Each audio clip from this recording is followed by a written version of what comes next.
Good afternoon. My name is Sally Berkery and I am the Managing Director of CEW UK.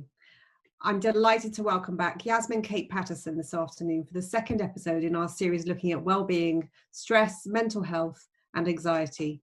With a career spanning 20 years in the beauty industry, Yasmin Kate is an expert developmental coach who specialises in mental health training, coaching and supports businesses on how to implement a well-being strategy. Today, we will look at stress and worry, also how to recognise when it is building above a manageable level that could lead into a more serious issue. We'll discover some techniques to manage our daily stressors, to recognise our helpful and unhelpful coping strategies, plus what we need in our day to help us have a healthy balance of both work and rest for our physical and mental well-being. Please do ask questions via the Q&A panel at the bottom, and we will try to get to these at the end. But for now, I'm going to hand over to you, Yasmin Kate. Thank you very much, Sally. And thank you to Sally and to the CEW team for inviting me back this week to talk about stress. And stress is very much part of our everyday lives, and a certain level of stress is actually good for us. It can drive us, it can motivate us. But actually, if stress builds and it's left unmanaged or unchecked, it can lead to much further complications. Now, we all manage stress in very, very different ways. And I think we would all admit that some days maybe we manage our stress better than other days. And that can quite often happen around what's going on within our lives. Now more than ever, people are feeling the increased pressure of stress, particularly with the global situation that we have at the moment. So we felt that it was important to look at stress further and share some stress management techniques today. Some of them are common sense, but not always common practice. And then some of them also may be new to you. I have actually created, to go along with today's episode, a PDF, and this will be sent to you after today's Zoom webinar, because there are activities in there that you can do yourself to help you look at your stress levels, understand where they're coming from, and then take steps and actions on how to manage your stress personally better. Now, in 2018, YouGov ran a survey, and it's actually the largest known study of stress levels that has ever been run in the UK. And what this found is that 74% of people have felt so stressed that they felt overwhelmed and they felt unable to cope. Now, in 2020, so much more recently, this very year, a study of working British adults, which is very specific and very, very different, actually showed that an 80% of people commonly experienced work-related stress. Now, that doesn't mean to say that it is the only stress we ever experience, but what it is it's shown within this study that actually work-related stress is the most common form of stress within the United Kingdom. And I think right now within COVID, this is something to be really, really aware of, because the 37% of adults who said they felt stressed due to work also said that they felt a level of loneliness as a result. Now, quite often we feel that loneliness, or think that loneliness, may come from people who are not in a relationship or maybe live on their own. But actually, you can also experience a level of loneliness through stress if you can't talk to people about it and you feel isolated. And I think now more than ever, with people juggling working from home, which for some people is a very new phenomenon and they've not done before, how they then manage their work-life balance along with children and the rest of the family, it's a very real impact that's affecting people, say, compared to back in January, when people were still going into the offices and children were still in school every single day.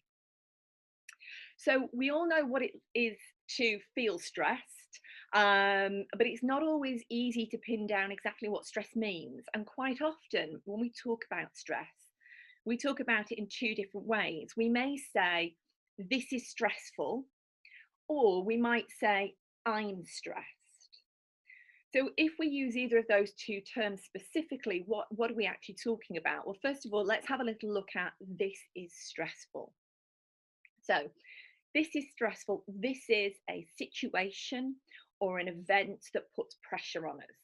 So, for example, it might be a time when we've got a lot of things to do, or think about, or both. And we feel like we don't have much control over what happens, or we know we don't have much control over happens. It's a situation that's put upon us. And we're going to come back to levels of control and stress later on, actually, in the webinar. So what does it mean if I say I am stressed rather than this is stressful? Well, if I am stressed, this is my reaction to being placed under pressure. And this is the feelings that I get when I've got demands placed upon me that I find difficult to cope with. Now, they may be demands I put upon myself. And quite often in life, if we are feeling stressed, this is the case. Now, we've said already, stress is very much a normal part of everyday life. And I'd say it's experienced from everybody from time to time. I think if we could see everybody that was on the webinar today, to start with, the screen would be immensely busy. However, if I said to you, show of hands, who here has ever felt stressed at some point, I think the majority of people would, if they were being honest with themselves, put their hand up and say, yes, you know what, there are times when I have felt stressed. So what is stress? Well, it's any demand actually on our brain or our body, so the mental and the physical. But generally, when we talk about stress or people say they are feeling stressed, it's about the mental and the emotional strain. But we know from last week when we looked at mental health that actually there has to be a balance within our health of physical and mental health to have complete holistic health. So stress, therefore, it would be no surprise to you, actually can impact you in the same way. Now, some people suffer with stress that is so frequent and so severe that it can actually really impact on their quality of life. So why is that? Well, stress comes from a huge range of sources, which are known as stressors. And these can be everyday factors, things like relationships. And at the moment, I think people are finding relationships quite challenging due to the restrictions, either because all of a sudden they're housed with somebody 24 hours a day that they weren't beforehand. So that proximity between two individuals is greater, and therefore can highlight many more problems and issues that we wouldn't have maybe seen for 8 to 10 hours a day when we're out of the house. Or for some people, it's actually the lack of seeing friends and family because of geographical distance, or because there's a gap around the tier that we might be in, and whether or not we can travel to see friends and family. Work-related issues are stressors.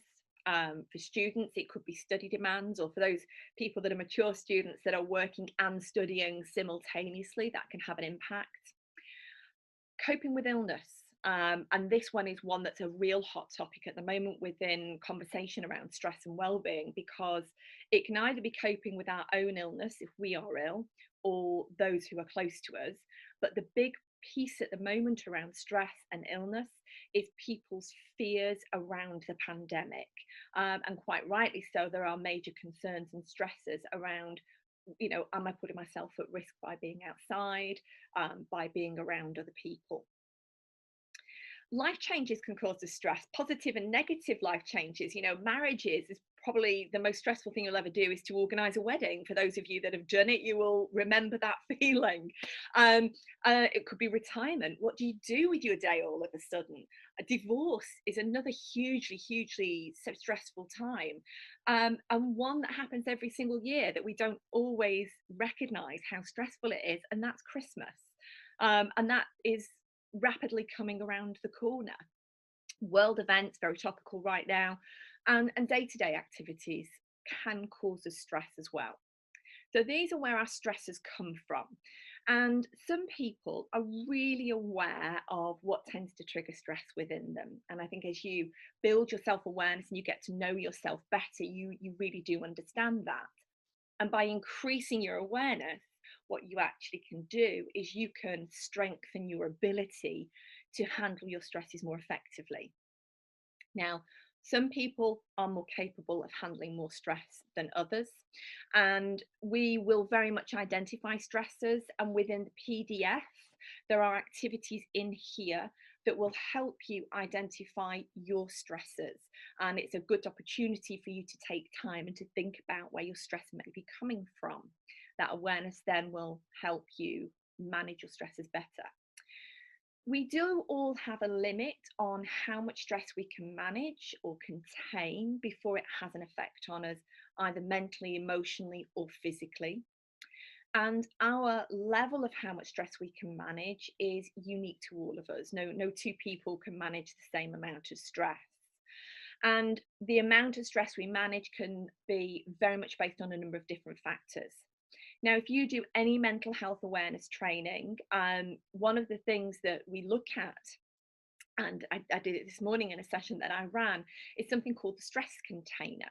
And this is a model that really looks at the vulnerability that a person has and how much stress they can manage before it starts to impact us. So somebody who has a higher level of vulnerability can manage much smaller amounts of stress before it affects our health and well-being. Now, I am actually going to use two glasses to demonstrate the example of this. And this morning I had them on the shelves behind me, and it was ages before we got to them. And I'm not sure that everybody didn't think I have a drinking problem. But I'm going to use, first of all, a pint glass. And I'm also going to use a shot glass. Now, these are not two glasses that I use on a regular basis, but they are perfect for this particular activity. So, for example, if you think of your stress container being one of these two glasses, the higher your vulnerability level is, the smaller your stress container is. So your stress container might be the size of a shot glass. But if you have a larger stress container and you can hold more stress, it may be the size of the pint glass. Now, if we filled both these glasses with water, really quickly you would see that the shot glass would overfill much faster than the pint glass would do. Of course, one is much greater in size than the other one. So all of us have stresses that flow into our containers. And depending on the size of our container, depends on how quickly it fills. And if it fills and overflows that container, that's when we develop stress signatures, or it could be called emotional snapping, or these are our stress tells. So these are the signs that we portray to show that we are stressed. The smaller the container, the quicker that happens. The larger the container, the longer that takes. But actually, regardless of the size of your stress container, there are things that you can do that's almost like adding a tap to the bottom of that container so that your stresses still flow in, but the way that you manage them means that they flow through easily, and therefore you can cope with more stresses coming into you on a day-to-day basis. Now, we have these coping strategies, and they can either be helpful or unhelpful. Now, if they are helpful coping strategies, they are all the good quality things that you do that help you manage your stresses and day-to-day life better. They could be going for a walk, talking to a friend, meditation, getting enough sleep, balancing your day properly in terms of how you walk, getting exercise. All of these things are positive coping strategies that will help you manage your stress better. But you know what? Sometimes we have unhelpful coping strategies as well.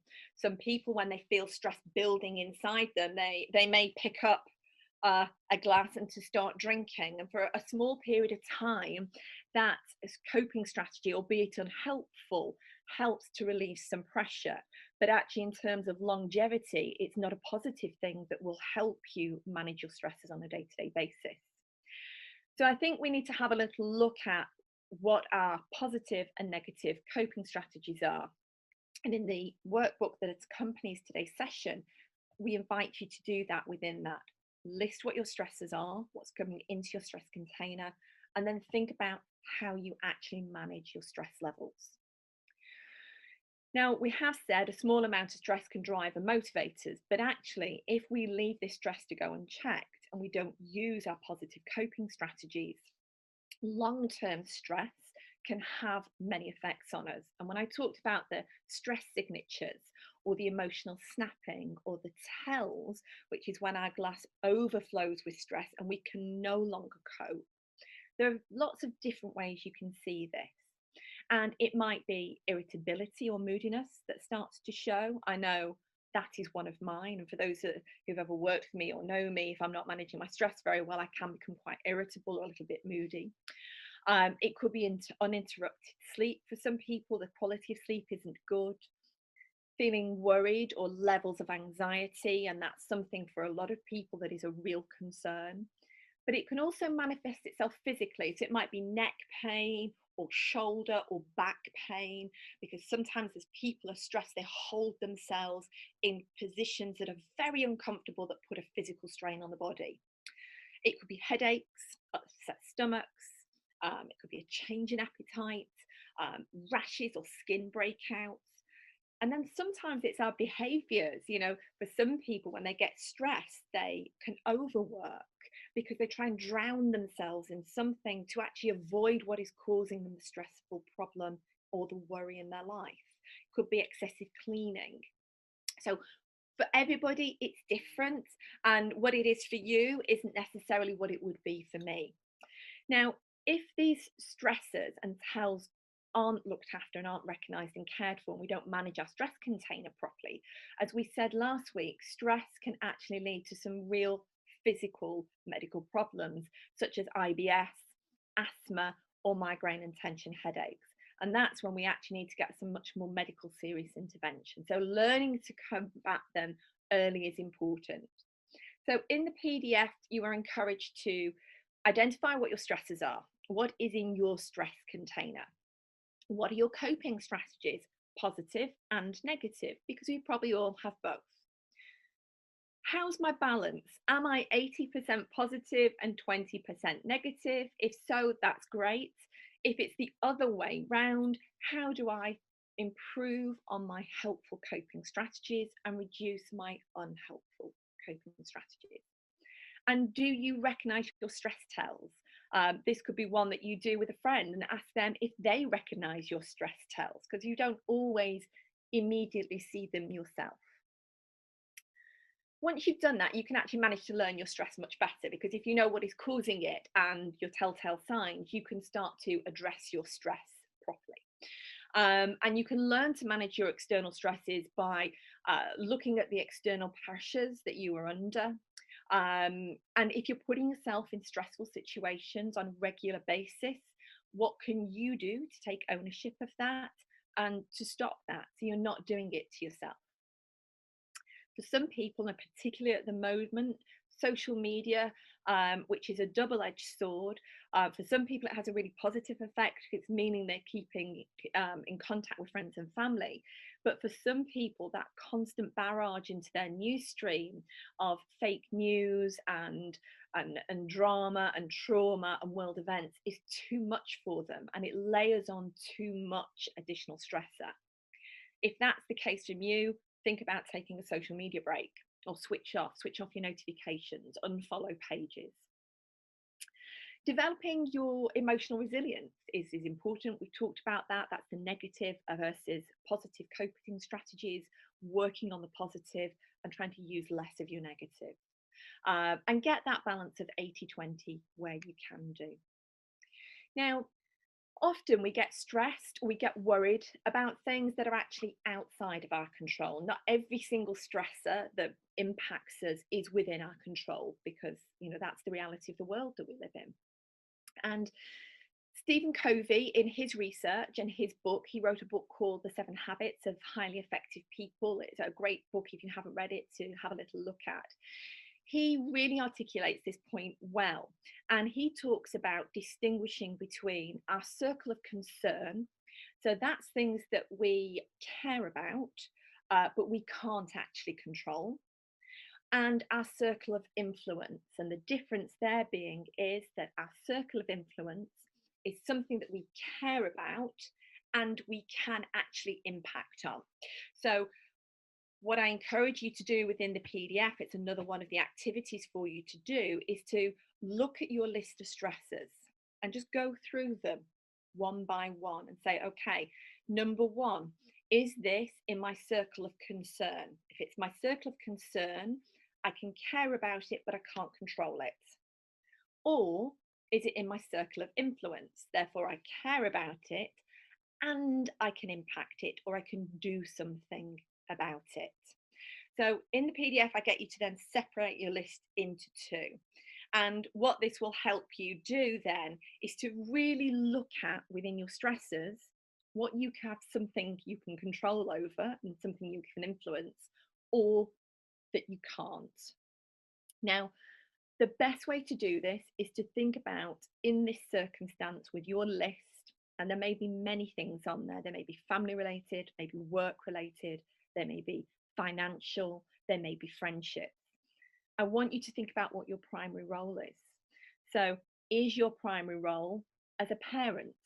Is your primary role a caregiver, a business owner, or a manager? And I'm going to really challenge you just to pick one, because we can't be all things to all people. And our priority when we're looking at addressing our stress is looking at what our primary role is so that we can manage our stresses better. So when you've decided what your primary role is, you then will sit with your list and quite simply say to yourself, is this in my circle of concern? So I care about it, but I cannot control it. Or is it in my circle of influence? I care about it and I can do something about it. So I'm going to give you an example to help with this one. So for example, if you say my primary role is I am a parent. So as a parent, you might be concerned about your family's health, but you also might be concerned about the country's economy. And then as a parent in your primary role, I get you to say, right, which is my circle of concern, which is in my circle of influence? Well, the reality is, as a parent, there is something you can do to protect your family's health. There is not necessarily something you can do about the country's economy. So then what this encourages you to do is to look at which is the priority of how you can manage your stress, and which for now, as much as you are concerned about it, you need to pin it up on a wall or park it somewhere else. So once you've done that with your list, you've got to be honest, it's a tough exercise, make the decisions and you'll separate your list in two. Now, as you work through the PDF, there are lots of other pointers and activities in there that I'm not actually going to go through on the webinar today, but they're there for you to do as a takeaway after the activity. But we thought it would be a good idea just to share some ideas now on how to manage your stress and reduce them. And one big thing, and this is when I say sometimes it's common sense, but it's not common practice, is down to timekeeping and time management. Now, this doesn't matter whether you work in an office environment or within a team or work at all, but we all have 24 hours in a day. And how we manage our time can really impact on how we feel about what we're putting into it. So one top tip is identify your best time of day. So are you a morning person, an afternoon, or an evening? And whichever time of day that you have the most energy and the most concentration level, that's when you put all your big jobs in and your big tasks. That's when you put in the things that would normally cause you the most stress. So if you were a morning person, you'd put them in the morning. Don't leave them till before you go to bed at night, because if you do that, you are increasing your stress level and reducing your ability to have a good quality sleep. And then the day after, obviously, you will be feeling more tense, you'll be feeling more tired, and you'll be feeling the impact of more basic stressors. And the one way of doing that is actually just making a basic list. Now, some of us love a list and are driven by a list, but make a list of the things that you need to do that day and then prioritize them. I know there are days when I have a list of 15, 20 things to do, and then I get myself stressed because I've made this wonderful list and I don't know when I'm going to fit them all in. Why do we do this to ourselves? So go through your list and pick your priorities. What can wait till tomorrow? And actually, what could somebody else do for you or to help you?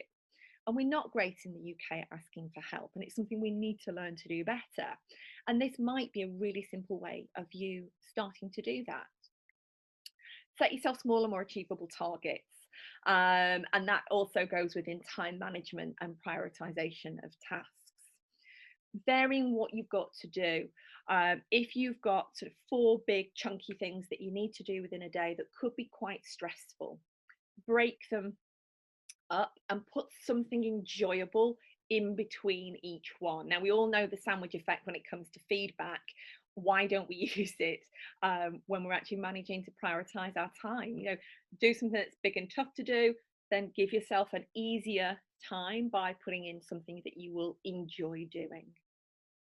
Try not to do too much at once. As I've already said, we fill our time with so many things that quite often we can add additional stress to ourselves. So those are a few sort of time management tips that can help you, but there are other ways you can do it. Now, last week we talked about the parallel between physical health and mental health. And we agreed that quite often the things that we can do to look after our physical health are also really good for our mental health. And this still works with stress. Exercise is one of the most effective forms of stress management. It helps you be healthy, so it helps you physically, it helps you mentally, it helps you have a balanced lifestyle. But exercise, even when you are at your most tired, gives you energy. It boosts all the endorphins in the body that give you an energy boost, they give you a feel-good factor, and it can help you burn off some of those stressors. And exercise for everybody is different. It could be going for a run, it could be going to the gym. The gym's not an environment I would feel comfortable in at the moment, but I enjoy going for a walk. When I'm at my most stressed, I go for a walk. It just helps me pound the pavement and work all those stresses through and helps me just clear my mind. And I feel that my stress level goes down and my energy level comes back up. We talked about diet and exercise last week, and diet and hydration, and all of these things again help you with your stress levels. I think the tendency of what happens around diet when people are stressed is, for a lot of people, they can overindulge on sweets and chocolates and cake and all those lovely yummy things that give us that instant feel-good factor, but then we stress about because we regret that they hit our hips a little bit later on, or we may indulge in too much alcohol. This isn't fluffy self-care. This is real investment into yourself, your health, your diet, and your well-being. Taking time out for friends and family. This is also important, whether that's virtually, through FaceTime, on the telephone, or face-to-face. Because having that connection, even if you don't want them in your space all of the time, can really help you feel better and help you connect. So these are just some real problem-solving techniques that can help you manage your stress. But there's also calming techniques, whether it's yoga or meditation. And there was a great webinar with Tracy Woodward a few weeks ago, might be longer than a few weeks now, but she talked about controlled breathing techniques, which is box breathing. So if you haven't seen that webinar, I'd suggest you go onto the CEW YouTube channel, have a little look for it, because actually it's a really good session that will help you just learn a really basic breathing technique. And by doing that, it puts the oxygen into the bloodstream, which boosts the oxygen levels to the brain, and it has a calming effect on the body. So I've spotted we've got a couple of questions in the Q&A. So let me just have a little look at these while I bring them up and read them and see what we've got. Okay, so the first question I'm going to answer live. So the question is, I'm struggling to balance my time.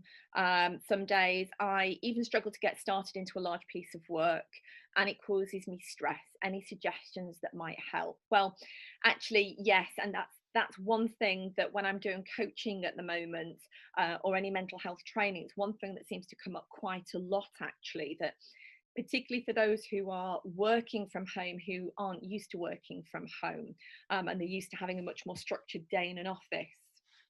So sometimes balancing your time through the day can be a challenge when you're at home, and sometimes it's actually getting started into a piece of work. And I don't know if any of you have come across this. There's something called the Pomodoro technique, by an Italian mental health specialist called Francesco Cirillo. And the reason it's called the Pomodoro technique is it's using a kitchen timer that's based off a tomato. Now, you don't have to have a tomato shaped kitchen timer to do this, but that's the name of the technique if you want to Google it and have a little look at it. And what it says is step number 1 is you plan your tasks for the day. So write them all down and prioritize them, as we talked about earlier on, as to which are the most important ones to do. And then you set your timer for 25 minutes. So bear with me for this. You set your timer for 25 minutes and you start working on that first job for 25 minutes, and you focus on that for 25 minutes. When the timer goes, stop working, and you've got to take a 5-minute break. Now, you have to be quite strict with yourself on this one, because no sneaky working in that 5 minutes, otherwise this whole technique falls to pieces. Work for 25 minutes, then walk away from your laptop, your computer, your phone, whatever you're working on, and give yourself 5 minutes break. Get some fresh air, make yourself a cup of tea, grab a glass of water, and then go back. Because when you go back, you're going to set the timer for 1 hour 40 minutes, which is 4 chunks of 25. And then you're going to work solidly for 1 hour 40 minutes and then take a 20-minute break. So what this does is, first of all, with that first 25-minute chunk, it gets the brain to engage and start its level of concentration properly. So your brain starts to get kick-started into the work that you're doing. You then take yourself a small rest. Then you know you're going back in for a deeper level of concentration. And actually, the reason why you stop after an hour and 40 minutes and then take a 20-minute break is your productivity level dips dramatically after 2 hours and you start to fatigue. So if you don't give yourself that proper break, actually, you will start to drop the quality of work production that you're doing, and you'll start to fatigue quite easily. So hopefully that has answered that one. Okay, so there's another 2 that have come in here, but first one that's coming is, I'm working from home at the moment, and it's actually increased the barrage of things that want my attention all of the time, and I can't switch off, and I'm struggling to focus. Have you got any tips? I'm going to answer that one live. This is a real challenge, particularly when we're working from home. And you know, for some of you work in organisations, some people who join these webinars work independently as I do, and I think you've got to look at where you are in this scenario. So if you work independently, look at your network, whether that's your network on LinkedIn of people who you know well enough that you could almost have as your virtual work buddy, or through CEW network, people that you know that also work independently, that can be your buddy to bounce ideas off or talk to, or collaborate with. Everybody's on Zoom at the moment, and if there's articles in the newspaper, there's real pieces around Zoom fatigue. We're sick of seeing and hearing people on Zoom. I say that as we're doing this, but it's such a great format, but people get tired, and the maximum session realistically is 45 minutes to an hour, and that goes back to the Pomodoro technique that I was talking about earlier on, before people find it too much. Then we have cats walking across bookcases or across computer screens, and I'm sure you've all seen it, and it can be very distracting and tiring. Think about, can you do shorter Zoom meetings? Do you need to be in that session? We talked last week about taking 10 together, and that's a good way just to take a break and check in with people. And if you want more information on that, you can contact me, and I'm more than happy to share that if you weren't in last week's session. Pack away your work tools at the end of the day. You know, this barrage of information coming at us and you can't switch off. Some of us are working in our living rooms, our dining rooms, our kitchens, our bedrooms. And then how do we differentiate between home time and work time. And I actually turned the television on the other day and I saw a TV ad. I have no idea what it was advertising, but I just loved it because it just said, you know, turn dining tables back into dining tables and not work desks, and spend time and connect. Your commuting time is such valuable time, because say you used to commute for 20 minutes in the morning and 20 minutes in the evening, or up to 2 hours either way, depending on how far away you worked from home.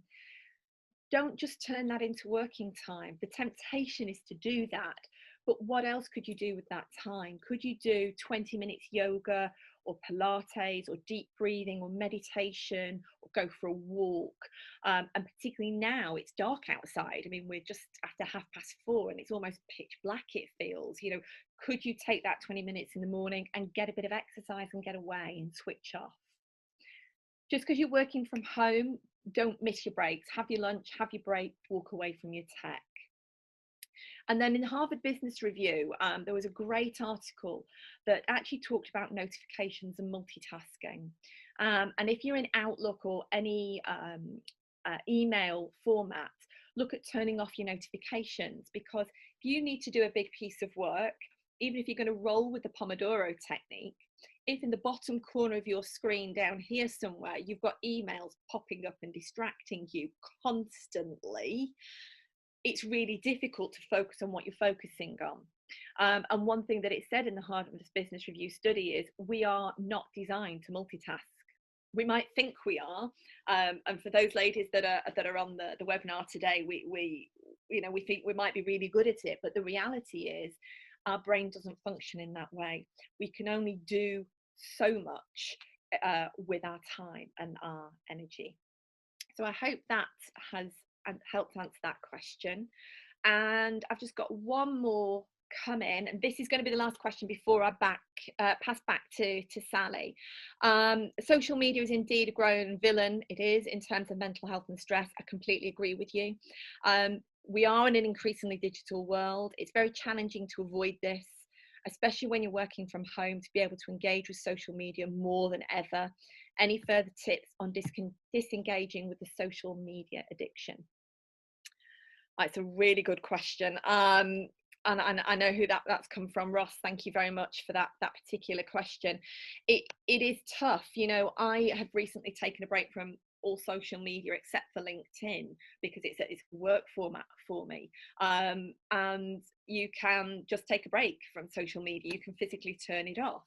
At night, the temptation for a lot of people is to take their phones into their bedrooms. Don't do that. Put your phone on charge in a different room. We once tried this in a meeting, and it was possibly the most hated technique we used at the start of the meeting, the most loved technique we used at the end of the meeting, and the fastest we've ever been through what we would class as a sales drive or a cycle meeting, or one of the meetings when all sales, marketing, head office and field get together. And as everybody walked through the door, we got them to put their mobile phone in a bag and go and sit down without it. I thought everybody was going to be physically sick to start with. I don't think they'd ever been asked to do this. Normally those meetings would run on for at least an hour, and we finished an hour and a half early. And it's because nobody was distracted. So if you're working, try the Pomodoro technique and just turn off your social media. Move your phone away, don't have it near you. Move the iPad away or the tablet away, and just try to minimize that constant barrage and stream of white noise that comes. I've seen people working, they have Sky News running constantly across the top of the screen. They have Facebook, Instagram, Snapchat, WeChat, all these different notifications pinging constantly. Not only is it distracting, it is exhausting. So set yourself times where you will check in on social media and you rule it rather than allowing it to rule you. Thank you for that question, Ross. That was a great question. So now I'm going to pass back to Sally to close the session. Sally, thank you very much for having me back this week, and hopefully we look forward to seeing people again next week. Thank you. Thank you very much indeed. I mean, your expertise is mind-blowing, and I certainly have picked up some very helpful tips this afternoon. It's such a challenging time for all of us, balancing work, balancing our home lives. I definitely am working crazy, weird hours, which aren't kind of normal. So it's really important to think about stress and stressors and how we can all manage it in a way that works for us. And definitely things like notifications. I was driving the other day and I've got an Apple Watch, which is new, and I had a switch on and it was buzzing away, and God, it was so stressful. I had to just get it off my hand, because, you know, that kind of interruption is really kind of just nips at you the whole time. So I've found that concentration music on Apple Music is my top tip of the day. It's very nice to have on in the background when you're trying to focus and do the list. As Yasmin Kate said, we'll be welcoming her back next Thursday for part 3 in this series, and I really hope that you'll be able to join us. We're going to be sending information about this in the members newsletter tomorrow, and you'll also see it on social. Yasmin Kate also mentioned the toolkit, which we'll also be sending to all of our attendees as a follow-up. And really, as I say each week, it probably bores all of you. CEW is about you. So if you have any suggestions for speakers or topics that you'd like us to cover, please do get in touch with us. We love to hear from you. But for now, thank you so much, Yasmin Kate. We'll see you next week. Have a lovely evening, everybody. It is very dark outside, and we'll see you very soon.